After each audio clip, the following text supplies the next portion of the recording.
quelque chose que j'attends très particulièrement toute l'année en tant que gros gamer, gros geek, gros nerd. C'est les votes des Game Awards.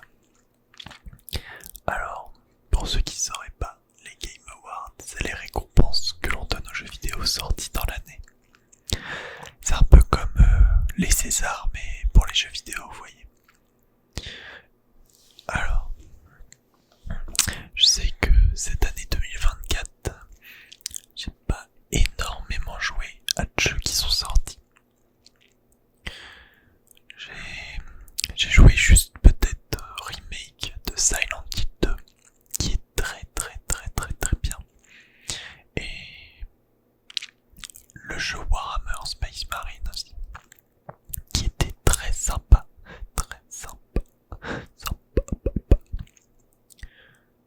Et je crois que c'est à peu près tout. Alors, les Game Awards ne sont pas uniquement sur les jeux vidéo en eux-mêmes, mais sur tout ce qui touche un peu aux jeux vidéo. Genre.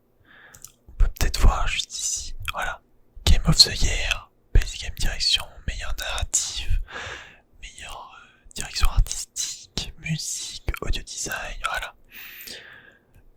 Athlète e-sport, jeu e-sport. Donc, on va commencer le vote et on va un peu discuter pourquoi je choisis ces jeux-là en particulier. Alors, sachez que c'est mon avis à moi, c'est totalement subjectif. Vous avez le vôtre, vous êtes libre d'être en désaccord, même si personnellement je pense que mon avis est meilleur. Je rigole, hein. Alors on commence tout de suite. Le jeu de l'année. Quel va être le jeu de l'année? Et je vais être honnête, j'ai joué qu'à 2 jeux sur cette liste de 5, ouais. Balatron et le DLC d'Elden Ring.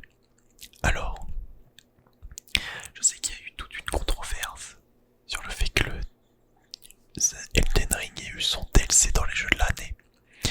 Et honnêtement, je peux comprendre. C'est... Excusez-moi, j'ai eu une notification. Je vais me mettre en vibreur. Hop là, voilà. Et j'ai mis mon téléphone un peu plus loin. Alors, je disais donc, je pense aussi, comme beaucoup d'autres gens, que les DLC devraient avoir leur catégorie à part.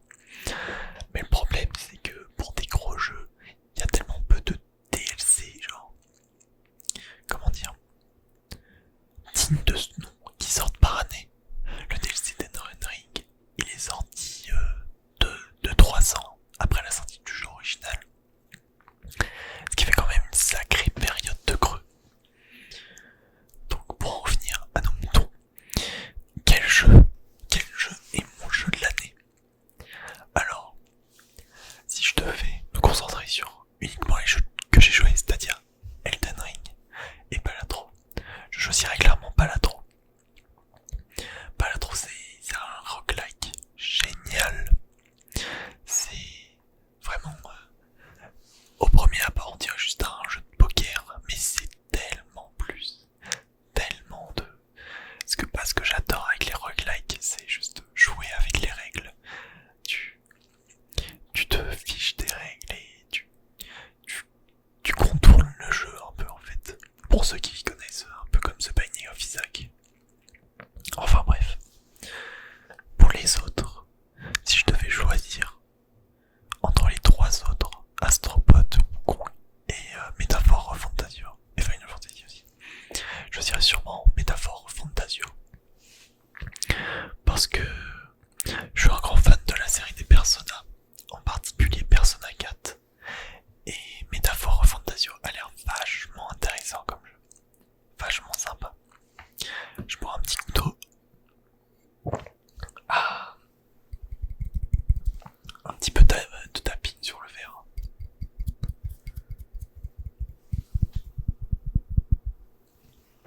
Allez, on pose ça. Est-ce que je disais, ouais, Métaphore a l'air vachement sympa. Vachement beau. Mais on va rester sur Balatron. Hop. mince, je dois créer une adresse email. Attendez, je fais ça tout de suite. Ok, c'est bon, j'ai créé mon adresse email. Je vais pouvoir voter pour Balatron pour le jeu de l'année. C'est parti, prochaine catégorie, la meilleure DA. Alors là, c'est direction artistique, c'est-à-dire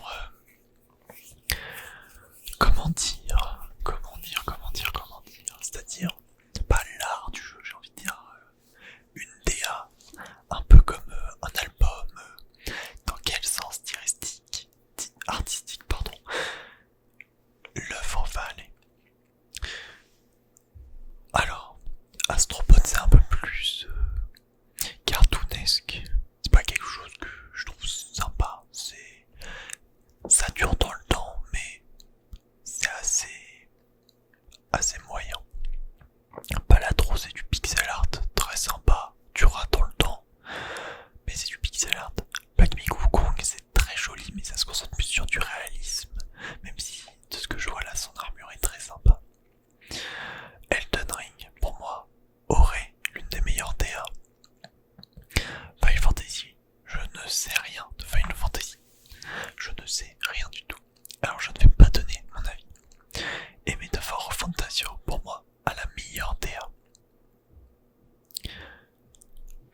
Je pense sérieusement que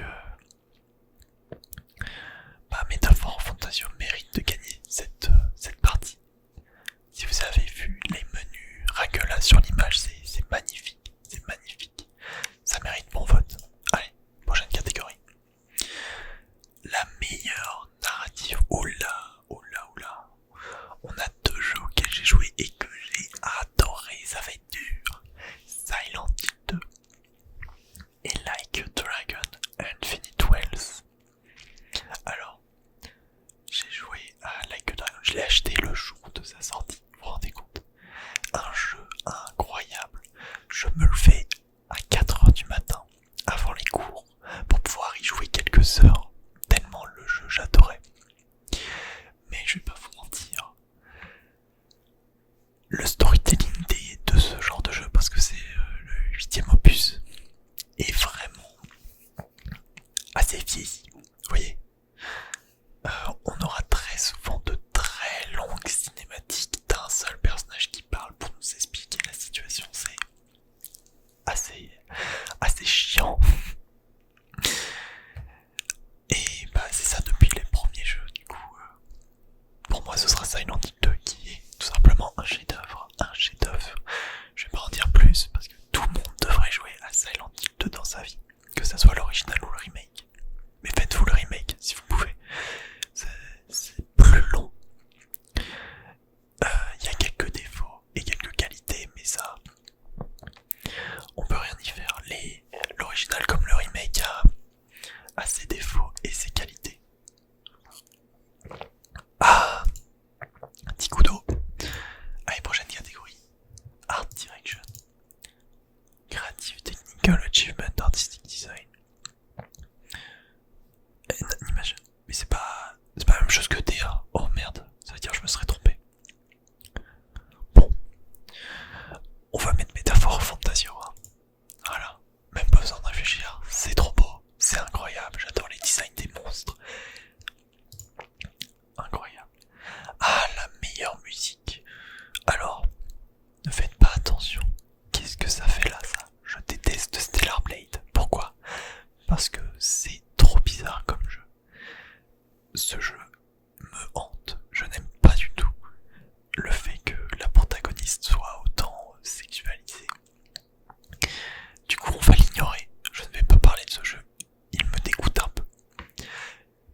ce genre de truc. C'est un peu bizarre. Et je sais qu'à une certaine époque, il y avait un ASMR artiste qui faisait des vidéos avec des armes à feu.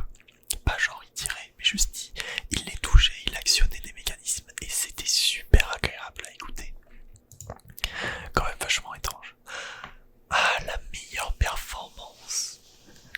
Alors, bah, le problème c'est que je connais juste Luc Roberts là. Et il a fait l'une des meilleures performances de James Sunderland dans Silent Hill 2 encore. Décidément. Je crois bien que c'est mon jeu de l'année. Dommage que ça soit un remake. Du coup, je vais te dire, mais c'est vraiment un super acting dans le jeu, fidèle à l'original, tout en rajoutant un peu plus de profondeur au personnage. Vraiment, chapeau bas, Luc Roberts. Suivant, innovation et accessibilité. Ok, donc, attendez, un petit roux va sortir. Alors, l'innovation et l'accessibilité, en gros, c'est quand tu rends ton jeu plus accessible à une audience plus large. Par exemple, je sais que de The Last of Us 2, tu peux y jouer en étant aveugle. Et ça c'est plutôt pas mal. C'est vraiment génial. Mais là, je vous avoue que je sais pas quoi voter. Encore une fois, là on a des jeux, ces trois-là, ces deux-là assez mid. Voilà, même Diablo 4, j'ai pas entendu que des bons retours. Et Call of Duty, Black Ops 6, c'est pas ça Call of Duty. Mais... Du coup, je vais voter pour celui qui m'attire le plus, hein, Dragon Age. Ah, Game for Impact. Alors, on a pas mal de jeux indés. Ok, donc là, on est clairement sur la catégorie. Quel est le jeu le plus woke? Comme diraient certaines personnes. Moi, le wokisme dans un jeu vidéo, j'adore ça. D'accord? Je veux que mes jeux soient inclusifs. Mettez des pronoms dans mes jeux vidéo. Je votais pour Indica. Parce que c'est le jeu qui m'attire le plus. Alors... Ah, quel jeu a pu mieux se renouveler, a duré dans le temps? Pas Destiny 2, ça on le sait déjà. Pas Helldiver, non. Pour moi ça se jouerait entre ces deux-là. Fortnite et Final Fantasy XIV. Mais je dirais Final Fantasy XIV quand même. Pour moi c'est le fait qu'il ait toujours une aussi grosse communauté après des années et des années d'existence. Tout simplement incroyable. Meilleure communauté. Support. Ok. Quel est le jeu? Attendez. Qui soutient le plus sa communauté? Je crois que c'est ça, ouais. Baldur's Gate 3. Très clairement. Baldur's Gate 3. D'ailleurs, qu'est-ce qu'il fait là? Il est sorti l'année dernière et il a gagné le GOTY de l'année dernière. Mais je pense que c'est Baldur's Gate 3 rien qu'avec le fait qu'ils aient inclus les modes sur console et sur PC directement dans le jeu. Et ça c'est vraiment génial. Parce que c'est un jeu très modé. Avec beaucoup de modes. Prochaine catégorie, on est déjà à 11 sur 29. Ah, meilleur jeu indé. J'adore les jeux indés. C'est pour ça que sur ces 5 jeux indés, j'en ai joué qu'à 2. J'ai même pas joué à Animal OL, qu'est-ce que je raconte? Non, j'ai joué qu'à Balatro. Je connais juste Animal OL de nom. Parce que le studio Big Mod là, c'est le studio d'un youtubeur américain, Video Game Donkey, qui est assez drôle. Du coup je joue pour Animal OL, parce que vraiment c'est un jeu qui mérite je pense. Meilleur début, indie game. Ok, donc là c'est le premier jeu d'un studio indé. Et Balatro est encore là. Et en vrai je dirais Balatro parce qu'en soi c'est un jeu fait par un seul gars, tout seul. Du coup Balatro. De toute façon Balatro va sûrement rafler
le chevalier s'appelle le héros, ce qui est assez basique, mais le mage, c'est le sans-abri.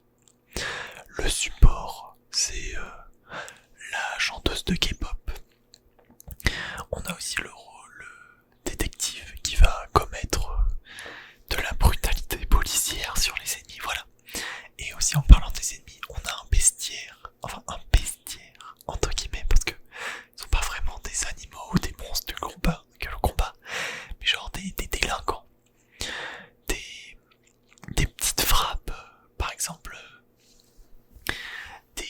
des chanteurs de hip-hop. C'est assez marrant, j'aime bien le jeu. Et aussi les jeux Yakuza, ils sont connus pour avoir énormément de mini-jeux à l'intérieur de leur jeu. Et ce qui était bien, c'est que ces mini-jeux servent un peu de quête secondaire qui du coup vont vous donner des bonus pour la quête principale. Et les quêtes secondaires aussi dans ce jeu sont incroyables. En fait, ce jeu est incroyable. Yakuza Like a Dragon, c'est un jeu incroyable. Jouez-y. En fait, non, jouez pas juste à Yakuza Like a Dragon, jouez à tous les Yakuza. D'accord? Allez, je vote. Je viens de parler pendant 5 minutes d'un de mes jeux préférés. Comment je ne peux pas voter pour lui? Alors, meilleur jeu de combat. Bon, on va pas se mentir, le meilleur jeu de combat ici, c'est Tekken 8. Hein, Tekken.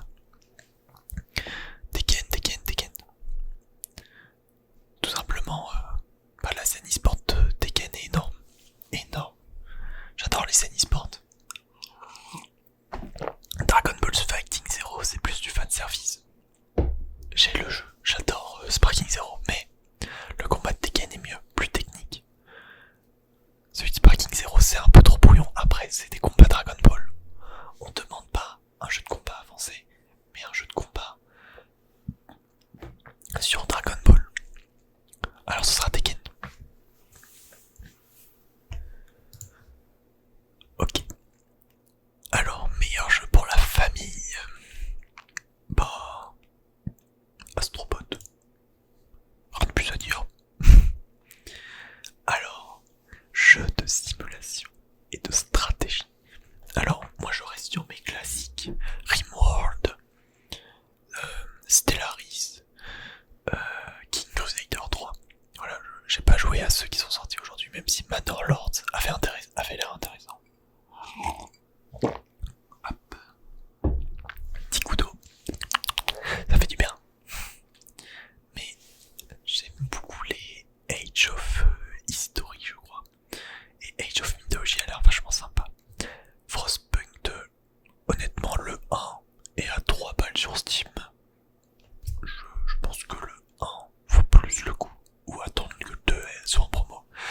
Et Manor Lords a l'air sympatoche, mais Age of Mythology ça a l'air vachement super. Pour ceux qui connaissent pas les jeux Age of, c'est un jeu où 2 joueurs ou plus sont placés sur une carte. Ils vont devoir collecter des ressources pour pouvoir construire une sorte de base, un peu pas une ville, une cité. Mais à la fin, au bout d'un moment, va bien falloir détruire la cité de l'autre adversaire. Voilà, en faisant plusieurs troupes, des bâtiments pour la défense, voilà. Vous pouvez aussi faire des religieux qui vont convertir les ennemis à votre cause. Enfin, c'est un jeu vachement sympa, très compétitif, on dirait pas comme ça. Il y a de la classe et tout ça, comme on pourrait retrouver sur League of Legends. Et Age of Mythology, c'est un peu la même chose, mais avec des dieux. Et ça a l'air cool. Imaginez, vous combattez votre adversaire et d'un coup la foudre de Zeus s'abat sur vous. Ou encore mieux, vous combattez votre ami, vous êtes en train de perdre et là vous invoquez, là je vois, il y a Thor pour détruire toutes ces unités. Enfin, ça a l'air vachement sympa. Jeu de sport, de course, je joue pas au jeu de sport, désolé. Même si de temps en temps FC EA Sport c'est sympa avec des potes, les clubs pro tout ça, mais W2K24 c'est le seul auquel je jouais et c'est sympa, un petit jeu de catch sympa, cool. Meilleur multijoueur, alors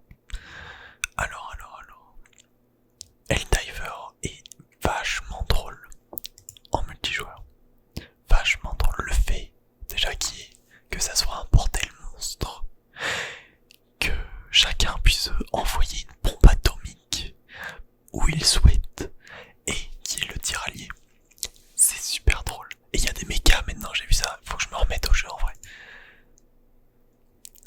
La meilleure adaptation. Alors, bon, je vous parlais des jeux Yakuza. Ne regardez pas la série, s'il vous plaît. C'est affreux, c'est affreux. La série me donne envie de pleurer là. Déjà, c'est quoi cette image? Elle est moche. Qu'est-ce qui se passe? Pourquoi elle est pixelisée comme ça? Ils n'ont fait aucun effort. Enfin bref. La série Tomb Raider avait fait polémique parce que Lara Croft avait l'air trop masculin.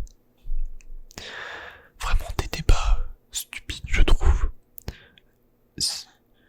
Une femme qui a l'air masculine, qu'est-ce qu'on s'en fiche, d'accord? Qu'est-ce qu'on s'en fiche? Je dis les femmes sont libres, d'accord? Apparemment les États-Unis sont pas d'accord avec moi. Et bien que les États-Unis aillent se faire. Je prends un coup d'eau. Ah. Enfin bref. Knuckles. Je suis pas un grand fan de Sonic. Je suis pas un grand fan des films Sonic non plus. Je vais pas regarder du coup. Fallout. J'adore Fallout et j'ai adoré la série. C'était vachement drôle et vachement cool à regarder quand on est fan de la licence en plus. J'adore. Et un gros pouce Fallout. Et bon, malheureusement, Fallout, fais gaffe, à ta gauche, bah y'a Arcane. Qu'est-ce que tu veux faire contre Arcane? Je veux dire, ça a tout pour me plaire. Je suis fan de League of Legends. Bien sûr qu'Arcane, en plus c'est super beau, c'est super bien animé. C'est français, vous vous rendez compte? C'est français. Studio Fortige. C'est nous, on a fait la meilleure série d'animation qui existe. Hop là. Excusez-moi. La meilleure série d'animation qui existe, ça vient de chez nous. Personne peut nous le retirer. La fin de la saison 2 était incroyable, j'ai adoré, c'était génial.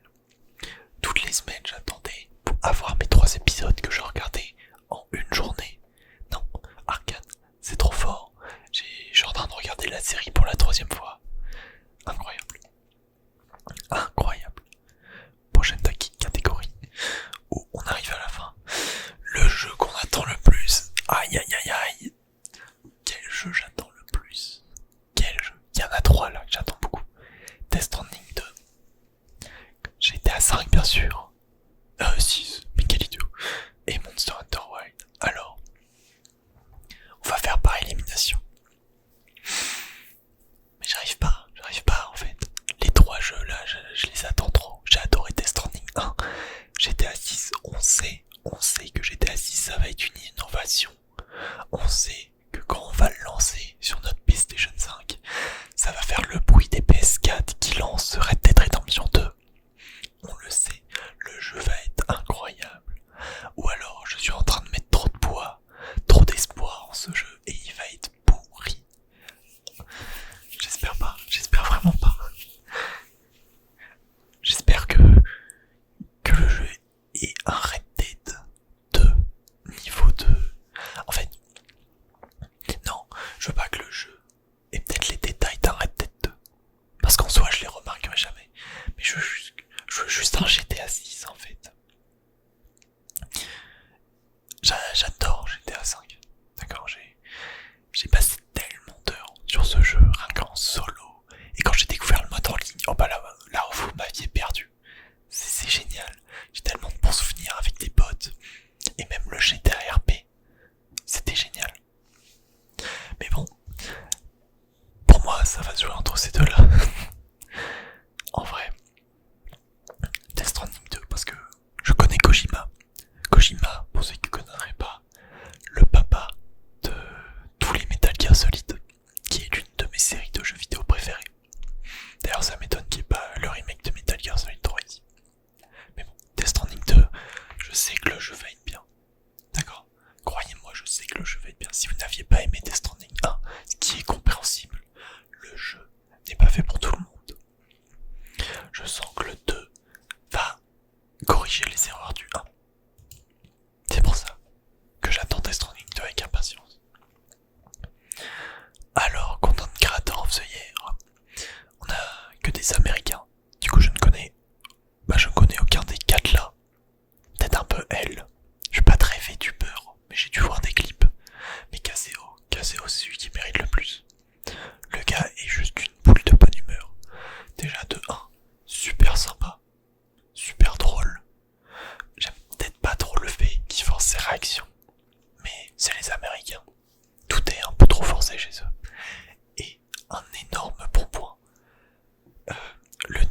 est super inclusif.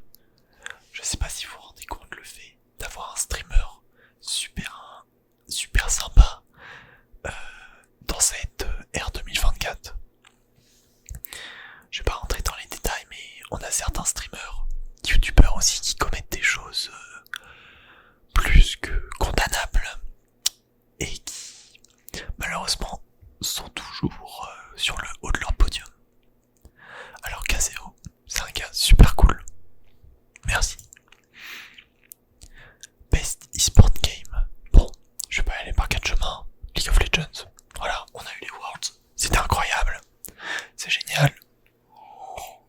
On a eu le KCX. C'était génial aussi. Bon, après, il y avait du Valo aussi au KCX. Mais Valorant, j'aime vraiment pas. Désolé, les fans de Valo. Je préfère mon bon vieux League of Legends. Voilà, je vous ferai une vidéo League of Legends, un de ces quatre. Le problème, c'est que j'ai essayé d'en filmer une hier. Je suis tombé contre Ilao Top chez Rashkit. Je ne peux pas contre ce champion. Ah, on arrive à la fin de ce verre.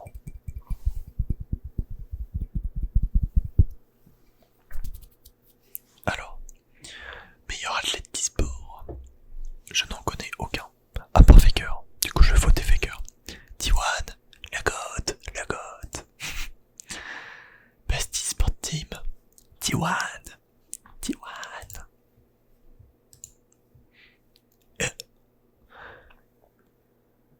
C'est déjà fini. Mince. Et bah j'ai déjà fini. Voilà, voted. On peut tout voir, on peut faire. Ah, c'est dommage qu'on...